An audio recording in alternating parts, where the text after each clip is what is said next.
Mr. Kingston Khoo, who will introduce the panel and the speakers. Kingston. Thank you, Roy. Thank you, Roy. MC/GM. I think this is the first conference I've been to that the GM is the MC. Amazing. Round of applause for the organizers again.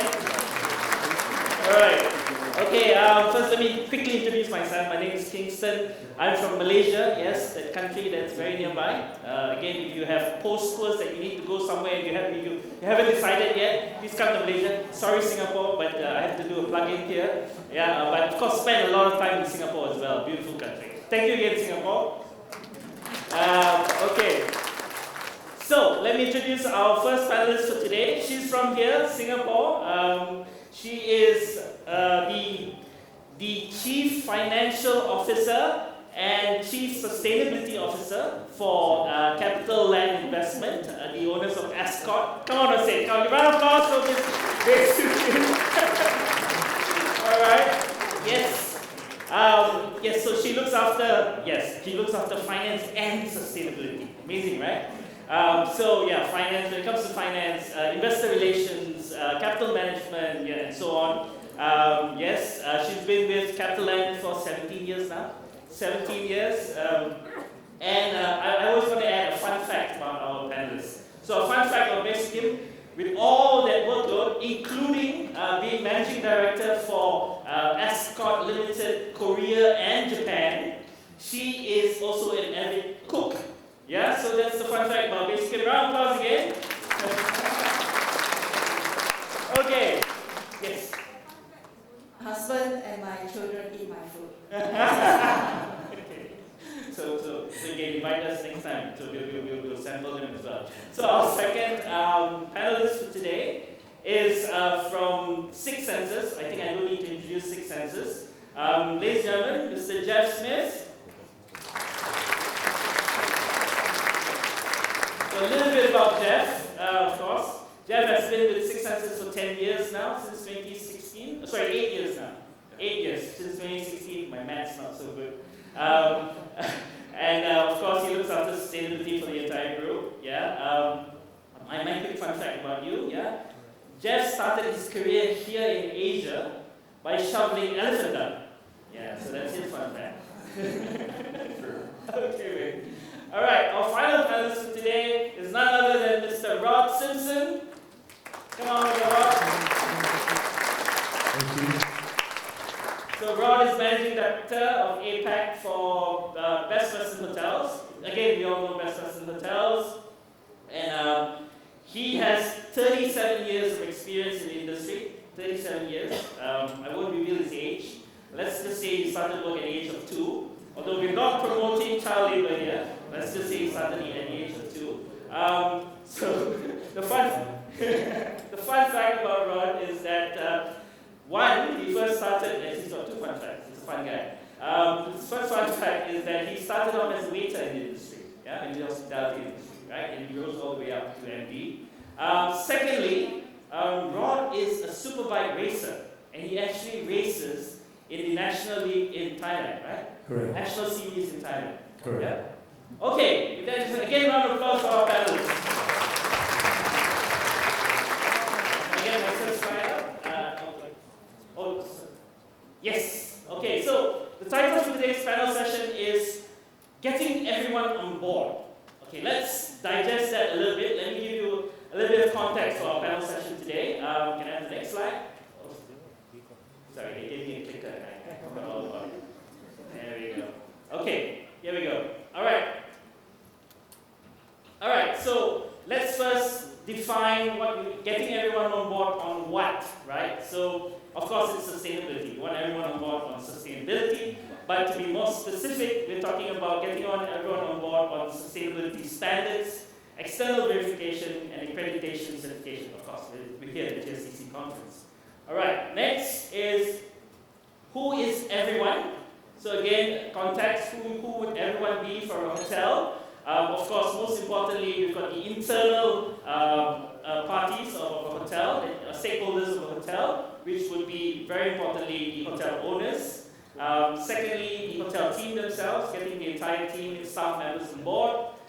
Thirdly, suppliers and partners. And then, of course, getting guests engaged as well in sustainability, the local community, industry peers, government, and DMOs, right? Okay, so with that, let's get everything started. Let's not waste any more time. I'd like to invite Ms. Siew Kim to present her presentation. Round of applause again. Thank you. Okay, thanks Kingston for the sharing. Thank you so much everyone for having me.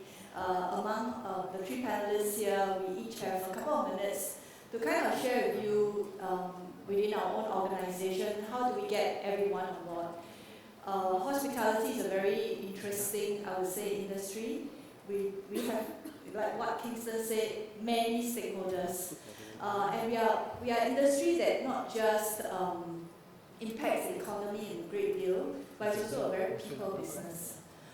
We have to manage our third-party owners, who can be sometimes very nice. And we also have to manage our guests. So the stakeholders within the hospitality industry is, I would say, very unique. Apart from that, we have certification not just for the operation, so GSTC takes care of certification for the hospitality operational part, but we also have to deal with the real estate part of the business.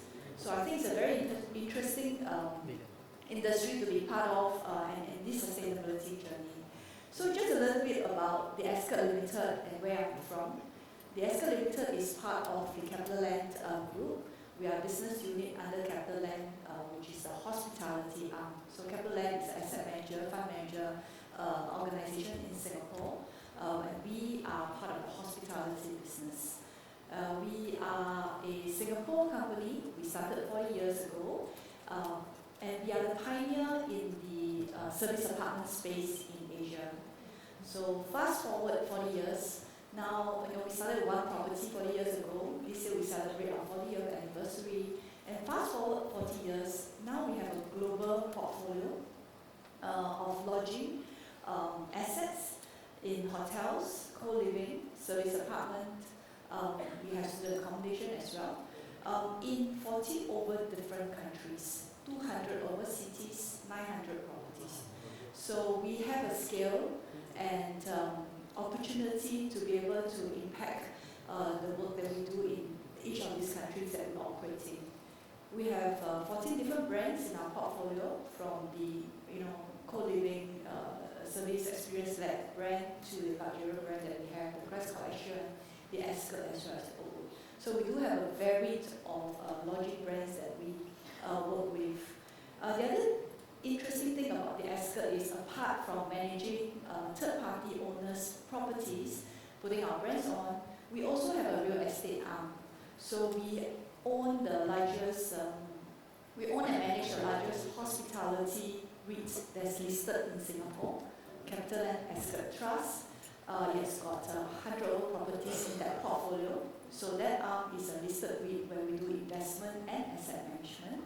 And we also have a private equity business in the lodging space where we invest in greenfield and do value add.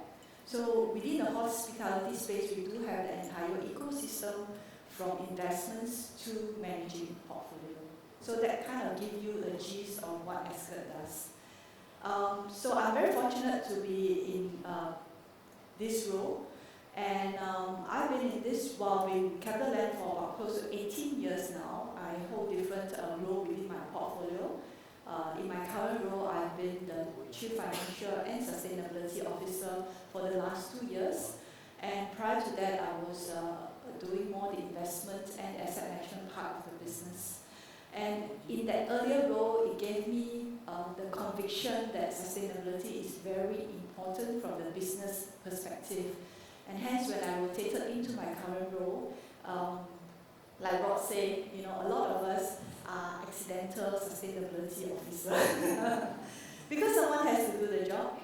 And and anyone can do it if you want to be involved. And I think that is great. And I'm very fortunate and very blessed to be able to, be part of this journey for Ascott, driving sustainability in the last 2 years. So Ascott as an organization, we are GSTC committed status company. We have a sustainability framework that we set up 2 years ago that's aligned to the GSTC criteria in mind. We are very fortunate to have a great partner like GSTC, Randy, and the team in the last 2 years together in our journey in embracing sustainability in the Ascott portfolio. But prior to that, because Ascott is part of the CapitaLand Group, we have for the longest time been reporting our energy, water, ETS kind of reports. So we've been collecting data. But hospitality is not just real estate, it's really operational. And that's where GSTC criteria became very important for our operations. And we are very blessed to be able to work with GSTC in setting our framework that's very aligned to the GSTC criteria.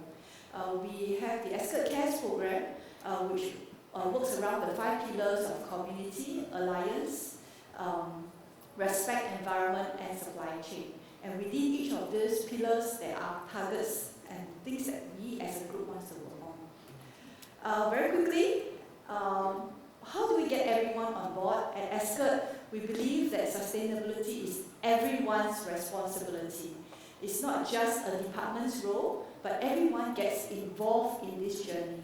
So what we have done is at the corporate, at the country that we operate in, at the property level, we set council, we set champion, we set sponsor to drive the sustainability. And that becomes very powerful because when you call someone a sustainability champion, suddenly they feel very powerful and they want to do something.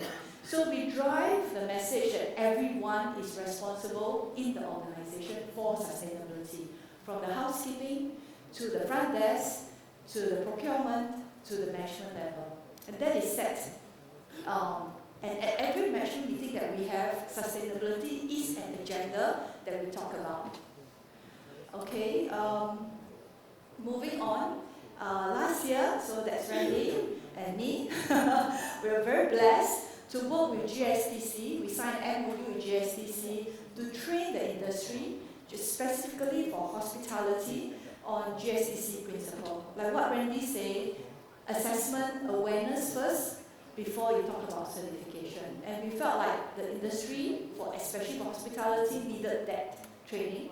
So we did an MOU with GSTC last year, and we trained the industry, not just Ascott staff, but within Singapore, the hospitality industry, they come to our center and participate and be trained on GSTC criteria. And since then, we have run 3 programs, and participants come from the different hotels within Singapore. And this is very important because it provides that network, that collaboration, and that sharing, which is very critical in the sustainability space. Certification, so that's important, and we believe that certification adds credibility to what we do. So we have been driving certification and setting as target, but baby steps. Because first, getting yourself and your house in order takes time. And that GSTC criteria do guide us in what we need to do.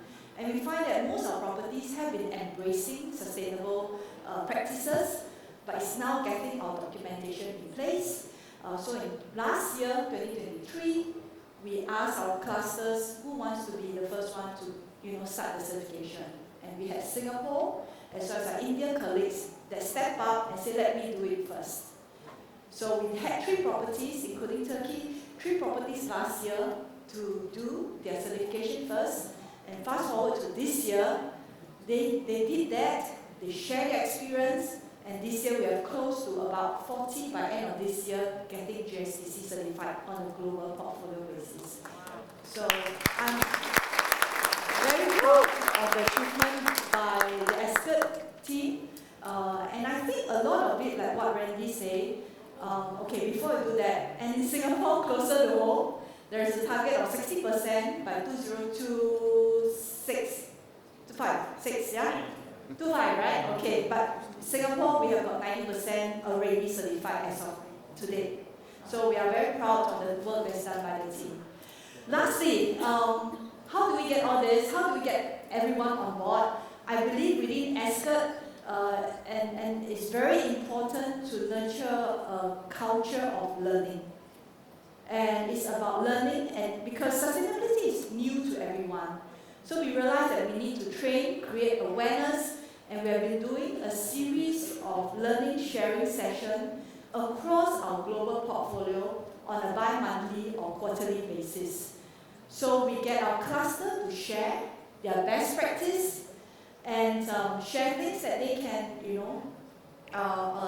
share things that they have done at their properties, and then this inspire and encourage the other clusters in the other countries to do something along the line. So culture of learning is very important. We also have a built-in resources that our associates can log in anytime to learn, and these are all in-house. So learning, awareness, putting a very serious tone of sustainability at the leadership level, and making everyone responsible is how Ascott drives sustainability at our organization. Thank you. Thank you.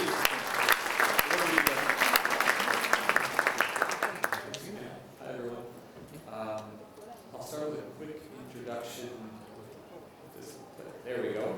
To Six Senses, for those of you who may not be that familiar with our brand. We're mostly known for our work with luxury resorts, private islands, that sort of thing. We've been expanding into new typologies and new geographies over the last decade or so. I should start off by pointing out that we are a luxury hospitality brand. We're a management company. We don't own our hotels. We operate them under that model that I'm sure most people are familiar with. The brand was started in the mid-90s with the clear intention to be a leader on sustainability. Back in the 90s, it was a very different space than it is today. We didn't have the GSTC. We didn't have frameworks like this to work within. So the founders of the brand really were pioneering a lot of standards and really experimenting with what would work and what would land, but always with the focus on delivering top-level luxury hospitality and doing it in a way that was good for local communities, good for the local environment. We're also mostly known for our resorts in Asia, but over the last few years we've expanded really into the Middle East, Europe, and as you can see, we've opened our first property this year in the Americas, and that's Six Senses Grenada.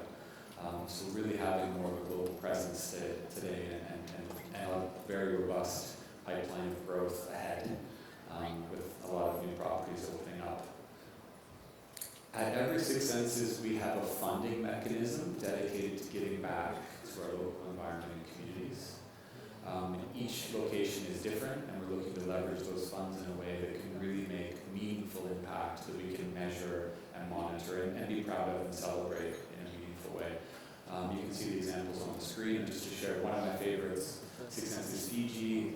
We're protecting one of only 2 stable breeding populations in the wild of critically endangered Fijian crested iguanas. And we have a population of actually more than 40 now, and we're expanding their habitat. So as an example of what we're trying to leverage this fund to do on the wildlife and ecology side. We also do projects for local community. Again, you can see them on your screen. To share one of my favorites, Six Senses Ziggy Bay, it's in Oman. We're supporting access to education. We have over 994 students with improved access to education. Most of those students are girls who would not have a lot of options for school in that part of the world. So we really are making what I believe a meaningful difference. So that's outside of the hotels, and we always want to focus on making those measurable impacts, celebrating those, and making that really part of our brand proposition for our guests as well, to motivate ourselves, but also our guests, and hopefully our guests feel proud of being part of these impacts. Everything we do within the hotels and those projects as well are management and management framework. So this framework has gone through multiple iterations over the years, as you can imagine, from the 90s until here we are today. Today we call it our Sustainable Operations Guidelines, and those are the headings of the guidelines you can see on the screen. So it's more or less structured around the departments inside the hotels, and the idea is that different sections of these guidelines will be delegated to the different departments. It is required in our management agreements, our management contract with our owners, that these will be followed. It's written into the job descriptions for everyone working in the hotels, and it's part of the KPI process with our general managers at the hotel level. So from my position at the group level, we are looking that compliance is being managed to these to this policy framework. In our latest iteration of revising the policy framework, our guidelines, we connect with GSTC. We've been looking very closely at GSTC for some time. This is not my first GSTC conference. And we wanted to take the step of really doing some review with GSTC. So we handed over our standards to GSTC and we went through this exercise of review, which we did find to be definitely productive, and you know, we got some valuable feedback from the team. We took that on board. We added some, you know, beefed up our standards a bit, which was nice. And we went through the process of having our policy framework recognized by GSTC earlier this year, which is something we're very proud of. And our next step is we're now going through the process of a group-wide certification scheme for the Six Senses brand. So all properties, excluding Turkey, which is they do their own certification program. All the rest of the Six Senses essentially are going through a group-wide certification strategy. So that includes an audit of my office and what we do, and then also audits of our properties. So we're very excited about that process, and hopefully soon we will have GST certification of our hotels as well. Thank you. And handing it over to Rob.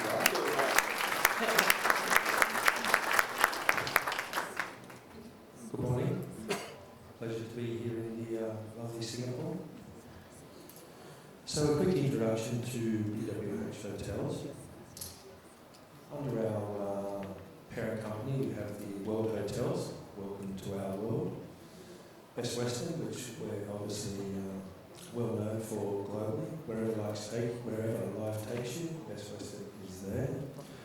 And we also have our short stay hotel brand, which is our economy model. We operate 18 brands globally today. We have 4,300 plus hotels worldwide in 100 plus countries. We have our aspirational brands, being our World Hotel luxury model. We have our collections and our mid-scale, and then down into some boutique brands that are slowly evolving globally, and then down into our timeless and legacy brands, being that most people would know, being Best Western Plus, and Best Western Premier. And then the economy or value brand was introduced, being short stay hotels. And we've got some extended stays, not to compete with Ascott, but we try. With At Home executive residency in our short stay studio. Our pledge, because BWH, because we care, Earth, people, community. At Best Western Hotels, we believe we have a shared responsibility to be conscious stewards within our global community. Through Earth, people and community, EPC effort, our goal is to strengthen one community at a time by partnering with our hoteliers and providing necessary tools to enact meaningful change. We care about our Earth. Operating responsibly is an obligation, not a choice. We care about our people. Everyone is a valuable contributor to our success. We care about our community. Together we will make the world stronger, one community at a time.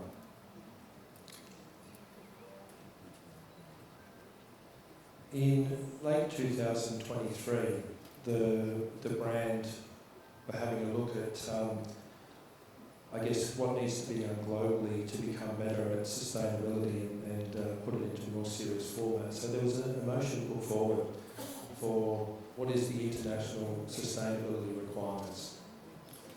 Moving into that, it was by April this year, it was resolved and in brief that all international BWH hotels and BW officers effective from May 1, 2024 shall require that Best Western short stay hotel branded properties comply with sustainability certification program recognised by the Global Sustainability Tourism Council. Serious.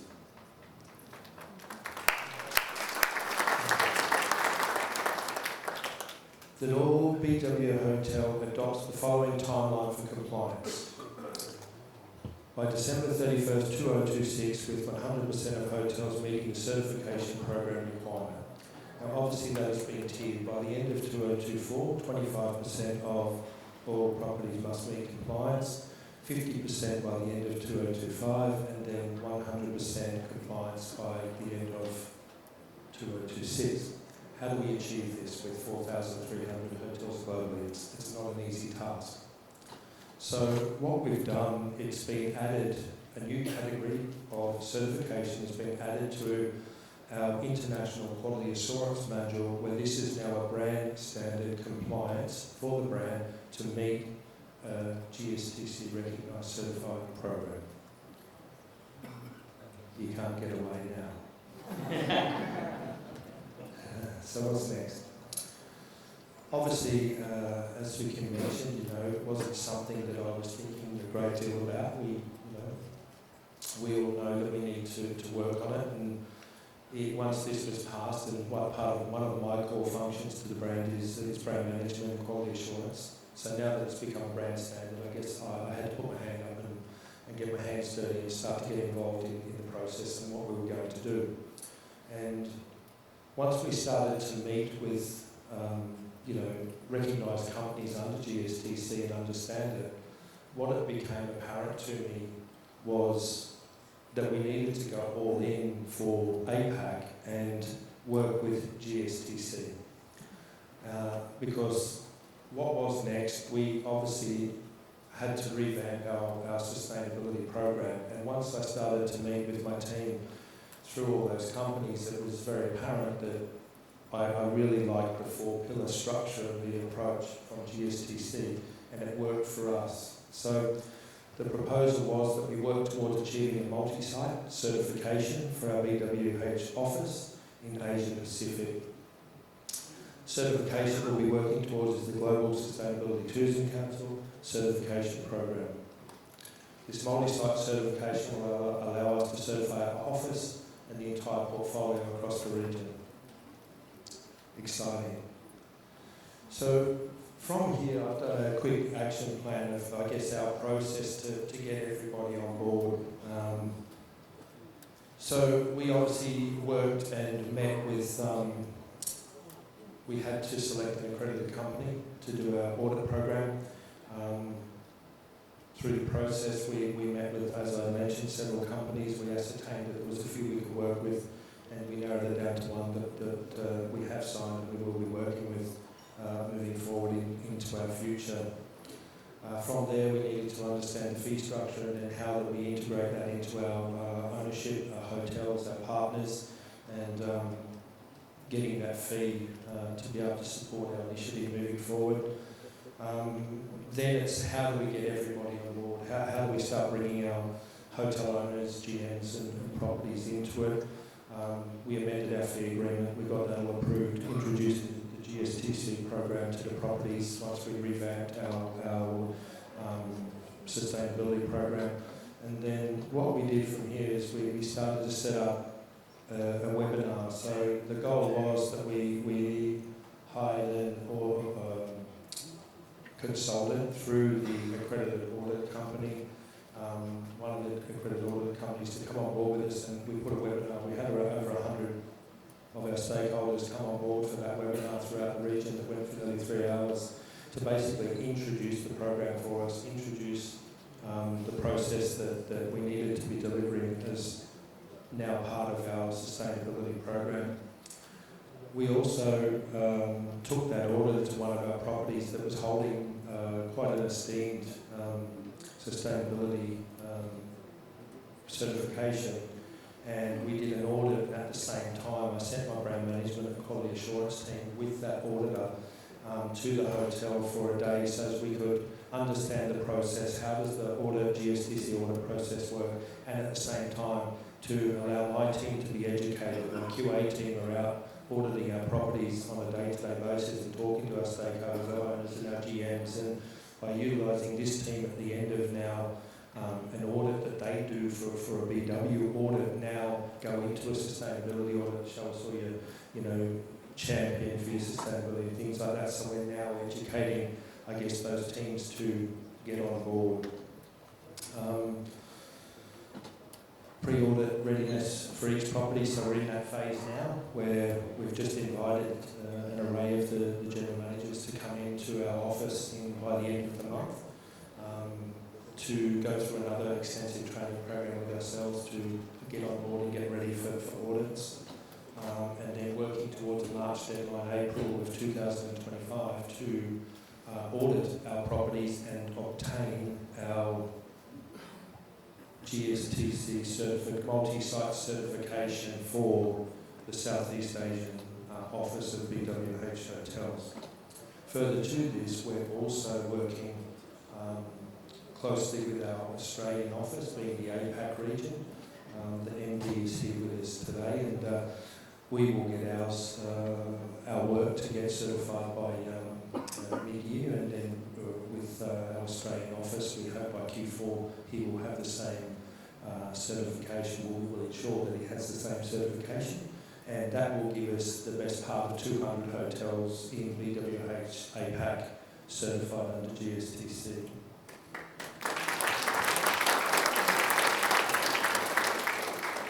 Very quickly, our mission is to achieve the GST certification for all APAC, as I've just mentioned, portfolio by Q4 2025, so we will be 1 year ahead of the commitment. We are committed to integrating sustainable practices, reducing our environmental impact and supporting local communities. Through this certification, we aim to set new standards of sustainability in the hospitality industry and inspire positive change in our industry. Thank you. Thank you, Rod. Okay, before we dive into the Slido questions, and there are lots of them, thank you very much, keep them coming. Yes, I want to just ask one question for each one of you. My first is to Kim. I was a hotelier before, and very often the pushback that we get as a person trying to sort of promote and push for sustainability is very often the pushback we get is from finance team. It's always it doesn't align with the finance team when it comes to KPIs. So when I heard that Ascott had the chief financial officer and the chief sustainable officer as one person, I said it was brilliant, right? It was a brilliant idea. So, but of course, I guess everything comes with challenges as well. So, what are the challenges, Sikim, in managing this? Yeah, I hold a very unique position in the company, and it's quite intriguing to a lot of people why a finance person will do sustainability. I was kind of accidental, but it was also purposeful for me to do this. 2 years ago, when I rotated the current position, and my CEO was thinking about what else can I do, sustainability became something that we thought is important for the organization. And I must say, I'm very fortunate to be able to do this. And blending finance and sustainability, I would say, is a perfect formula, because most of the time, like what Kingston say, if you bring a sustainability project to your CFO, and the first answer is always usually it's no. Yeah. But since I approve all the capex and budget, then and I'm approving my own budget, I guess it's an easier yes. But it does make financial sense. I guess when I was running an investment portfolio, from the capital market side, from the lender side, from the institutional side, there was a big push on sustainability investments, asset management, and therefore it kind of drive me to think that it is business imperative for us to embrace sustainability in our organization. So to be financially sustainable, I have to first embrace sustainability, because otherwise, where's the business coming from in the future, right? So I get to do that in the last 2 years, and driving sustainability. And given my position as a CFO, and being I guess the front seat of most decision making, be it investments or procurement or capex, IT, renovation, engagement with the owners, I am able to influence a lot of decision making and policies that we have around sustainability in the organization. And putting it as an agenda in every of our management meeting, and putting it as a KPI does drive the mindset change in the organization in the last 2 years. Yes, everyone says, and before they even think about it, their impression is sustainability costs money. The answer is always yes and no. Like what Randy said, there are always low-hanging fruits that we can embrace and implement. in our property, and it doesn't always cost more money. And I always say that it will cost me more money if I don't invest in sustainability initiatives, because my revenue will be affected. So in every of our decision making, of course, of investments, there is a decision on ROI, and in our case will be ROS, which is return on sustainability. And over the years, we have found that analysis has become easier and easier, and decision making has been pushed towards being more sustainable in most of the things that we do. Of course, there's a big capex item when we talk about, from managing the real estate part. When we do renovation, it's very clear that we will go for green certification for the building part. We look for the most efficient M&E system. So that one is a given. For investment decision, green certification of the building is a must. The operational aspect, there are many things we can do. Some of it will cost more, but some of it are really low-hanging fruits. So once you instill a sustainability concept and mindset among your team, they'll start to think about creative way to reduce, reuse, and recycle. So the idea is really, to encourage that mindset change and embracing sustainability in all aspects of our operations. Yeah. Thanks, Steve. Okay. Next question is for Jeff. Six Senses, of course, you said since the 90s, right? You guys were doing it way before it was sexy. Sustainability was sexy. You've been doing it for decades. You're the leader in sustainability, luxury, hospitality. I can safely say that.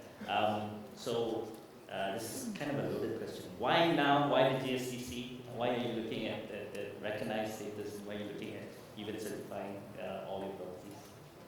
Sure, thanks. I should start by explaining that we've always had this framework in place, and it's evolved much over the 20, 25 years, almost 30 years. We've run internal audits, so myself and my team from our corporate office, we would visit each hotel and audit their performance against the criteria that we've set in place. In the past, we did a review of the different certification bodies out there, and we didn't feel that any of them added a lot of commercial value to our brand and what we were already doing. This was many, many years ago. I've always preferred, and I felt a little bit uneasy about the fact that, take our word for it, we audit ourselves, right? That's not a very robust or transparent system to be working within, and I've never really felt great about that. So that's part of the decision making, but I'm happy to tell everyone in the room here that the tipping point for us was the commercial value of having a GSTC recognized certification to each hotel. A big moment for me was about a year or 2 years ago. I was in a room about this size full of corporate travel buyers with IHG, which is the parent company that I work with. And it was kind of like a survey I did of the crowd. It was like, how many, is it important to have a third-party certification? Most hands went up in the room. We're getting more and more requests from travel buyers or sales partners in the RFPs and just information requests from hotels, and this is going directly to the hotel units. There are 100 pages long questionnaires for hotels to fill out, which needs to become standardized.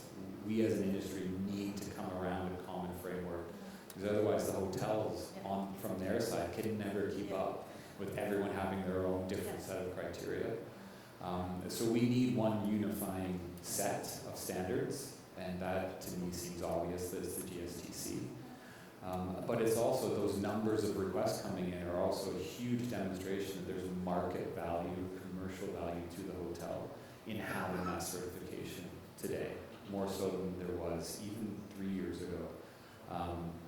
So that's all part of the reason why we've now taken the steps to go in. We're all in on getting third-party audits to our hotels, and with the aim of each hotel being GSTC certified. Thanks, Jeff. Rod, okay, so the BWH, Best Western. I think for me, it's the nuance of your model, right? You've got the franchise model as well, and we're talking about getting everyone on board. How do you get these people on board? You may just sort of explain to us what's the process like. I think firstly, when part of the motion and everything was approved, it became a brand standard. So every hotel must get on board in essence. So I guess working through that process and now becoming a brand standard, that means compliance. So if you're not compliant to the GSTC recognised program, and we come to do the yearly audits or the annual audits of the hotel, well, then you'll be losing points on that audit structure, which then obviously puts your hotel into, what we call a GS2 or a PCP or whatever. So we're basically going through the progress. Obviously we don't want to be losing hotels, but at the same time we have to be strict on adherence. So the way that we've done it, it's been added to the brand standards, and that's how I guess we're forcing that compliance. And everything that Jeff said is absolute.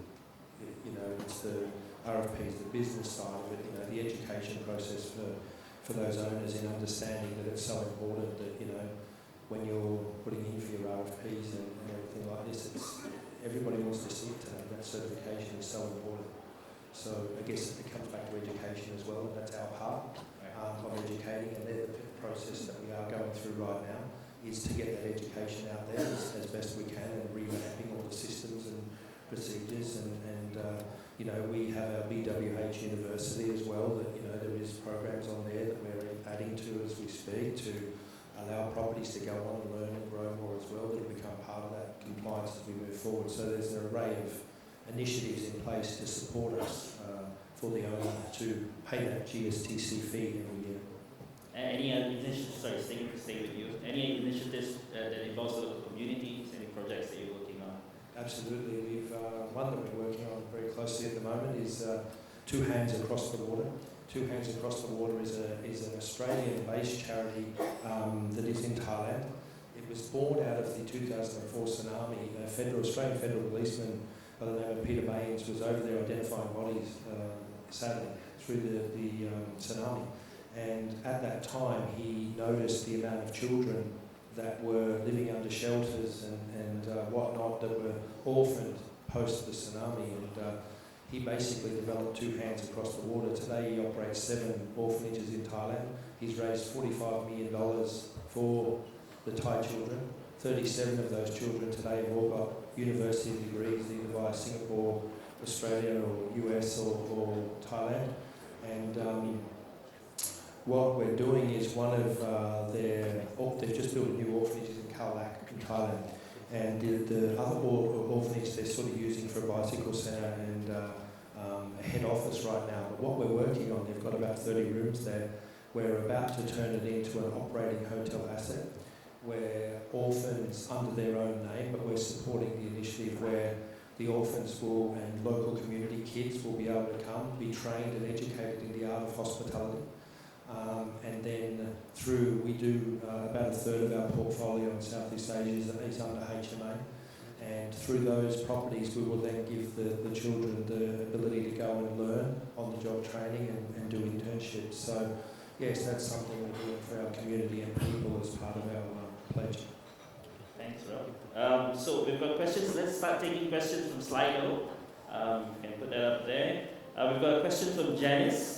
How do you measure ROS, return on sustainability, probably for Siew Kim, since it's finance related? So, yeah, every investment, every expenditure that we make, be it from the M&E side or from the operating expense side, we will evaluate the hard metrics based on the returns. For example, the M&E that you invest in, the occupancy sensor that you invest in, there is CapEx model, and there is a reduction also in terms of utilities costs, for example. So over the years, as I've been involved in this space, I've seen how technologies have improved and reducing the payback in terms of our investments versus the reduction in terms of our expenses. It has reduced from about 7 years to 5 years on average now. So it does make investment sense for us to do good, to do right, investing in sustainability space, measuring that payback in terms of the reduction in terms of not just the utility bills, but also your carbon costs and carbon footprint. And there's a carbon tax that's also coming out, which we currently have not even imputed in this payback. So there are a lot of metrics that you can use to compute your return on sustainability. There are certain capex that we put in may not have immediate measurable impact, but we know that it's important for us to kind of change that. So we have a responsible sourcing guideline within Ascott that we implement across our portfolio, guiding our properties on the type of products that they should be procuring for close to maybe about 70% of their operating supplies. So there are certain guidelines that we prescribe that we deem is important from the operational aspect. Thanks, Kim. We've got a question from Kurosh. Kurosh was a student of mine during the training earlier. Is there a trade-off between implementing sustainability practices and economic performances of the hotel? I don't know, Jeff, is there a trade-off? Sure, I think it's a beneficial trade-off, but obviously I'll say that in my position. I'd like to just debunk the myth that sustainability costs more. I think that's worth throwing out there, and it's really just backing up previous comments that there is a return on investment. Most low-hanging fruit or even just medium-term measures, you're looking at like a 5 to 7 year payback period or break-even period on implementing the cost to implement through utility savings. There's also the quality constraints. I mean, especially, and this is an angle I take often. I'm privileged to be with a luxury brand, but we're not getting the cheapest products for our guests. I would advise any business to not just go for the cheapest that's out there, and I would encourage you to look at sustainability aspects as part of your quality constraints for any kind of products that you're using for operating supplies. But in terms of capital investment into the buildings, I mean, especially something like a resort, that's investing in a diesel generator. There's the asset life on that piece of equipment is 30 years, maybe 35 years.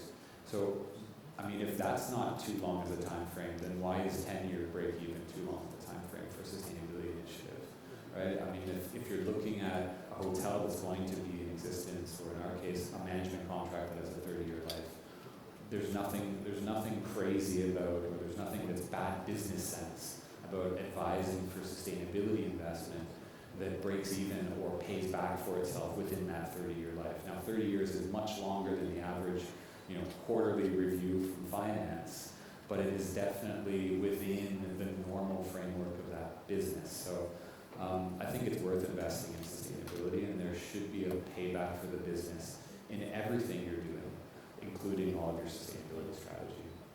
Cool. Okay, let's take another question from, probably from the one here. What are the challenges for a small hotel to get on board? Rob, you have small hotels, right? I think I do have some small. Me too. I think it's important when an owner comes to look at the design of a hotel and if it's greenfield or it's a new construction, now is the time to get them on board, as Jeff has mentioned, in relation to how do we build it, what NEP products do we put into the hotel, what is their life value, how long do they last, what sort of return will you get on those products over the next 12 years.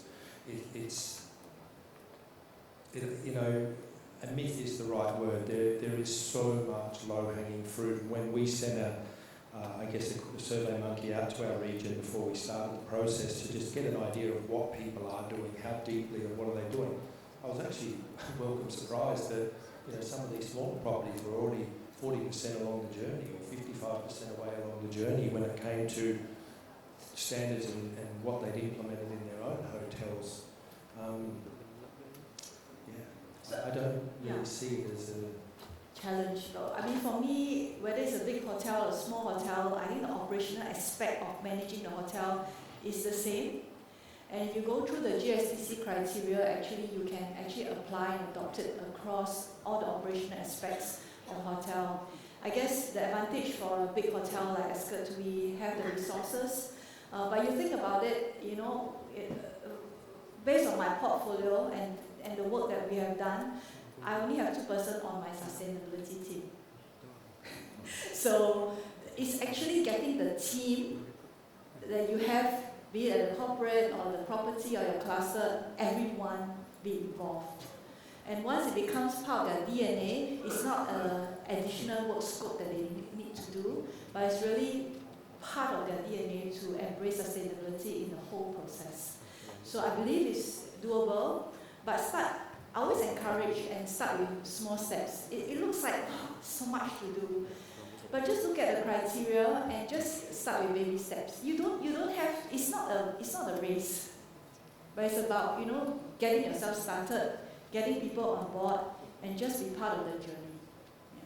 I would just add to that definitely smaller hotels will have less resources, and to your point, everyone has to be on board though. Even larger hotels, if you can afford to hire a sustainability manager or officer, that doesn't mean that everyone else doesn't have to do sustainability, right? It does have to be a team effort or else it won't work.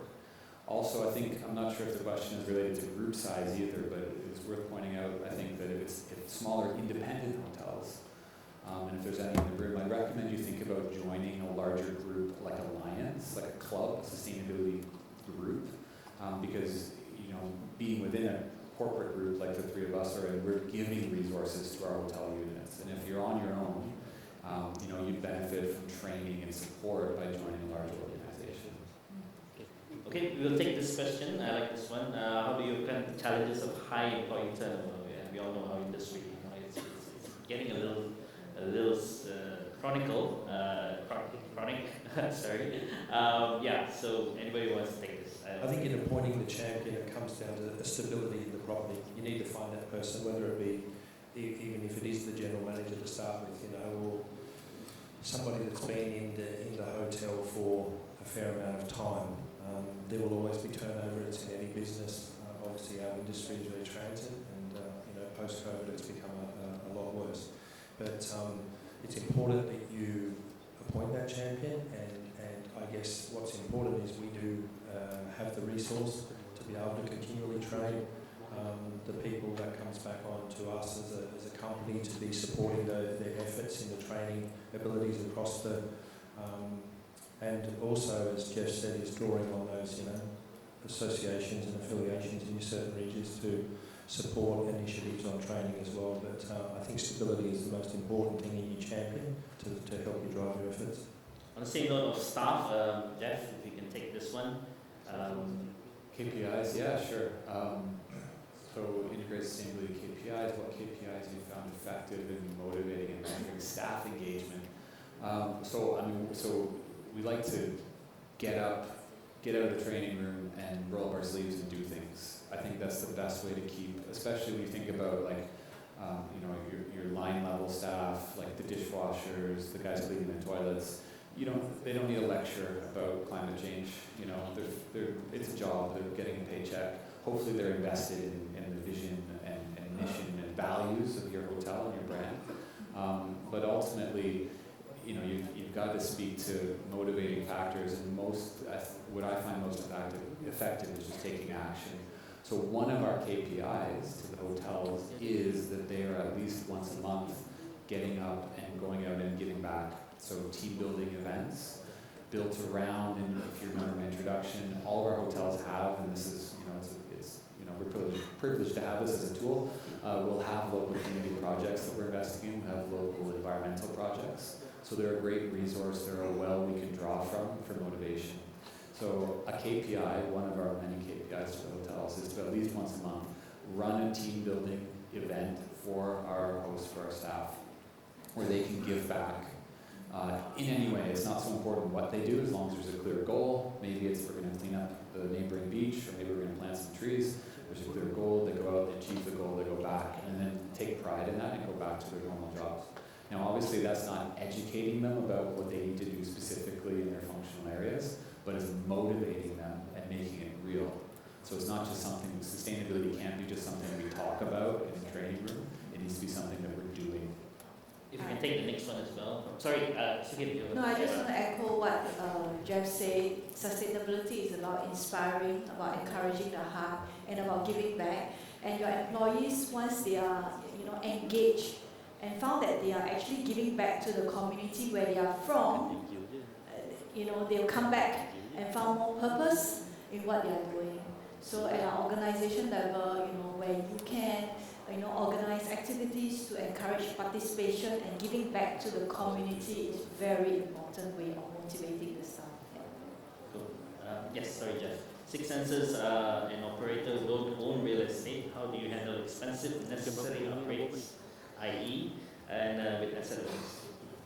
Sure. Well, it comes into our annual budgeting process. So at least for Six Senses, and I assume other brands are similar, we'll put forward budget instructions from our corporate office that go to hotels. They prepare next year's budget. So, for example, GSTC certification is just included in the budget instructions, and it's not negotiable. It's just part of what we do. If owners want to have a conversation about it, of course, we're ready to do that and demonstrate the commercial value, as I mentioned earlier, which is a big motivating factor. In terms of capex, it's a bit different. So we have a capex, investment cycle, but it essentially follows the same pathway. So something like looking at, in the question specifically, HVAC updates. Those are going to happen anyways, every once in a while, right? So when the key is, what I find is catching the timing properly, so that before the hotel goes and recommends the cheapest HVAC out there, to get them to sit down and actually look at it. And this goes back to earlier conversations about the return on investment. If you spend like an extra $1,000 more, but you save $500 a year in utility costs, it's worth spending the extra $1,000, obviously. But if you only put the upfront capital cost in front of that decision, you don't show the annual savings, you're not showing the full equation, right? And I think that's the most important part and a stumbling block for a lot of my sustainability team, at least. We're still doing more training and trying to catch that CapEx investment planning cycle in a better way. But in almost every sustainability investment in these systems, there is return on investment. But if you only look at the upfront cost, you're missing the full picture. Right, so we've got less than a minute left. Yes, the last question is up there, Rod. Best building, achieve the standard. How do we make the property owners pay for certification? Yes. That one? Yes. Put it in the budget. Put it, yeah. Absolutely. For training and capacity building. For training and capacity building. What's the timeline? Which one do you want? The one in green. The one in green. How about training capacity building, achieving standards? We're working on that process as we speak. There's an array of information that we have on our Best Western University, and that information is also being updated, looking at what we need from our GSTC 4 pillars. At the same time, we've invited an array of our key stakeholders into the office in the 28th of November, and we'll be going through the initial program to, as they say, cluster those individuals out to support our training initiatives as we take it out to the greater region. Okay, with that will end our session. Thank you once again to my esteemed panelists. Give them a round of applause. Thank you very much, ladies and gentlemen.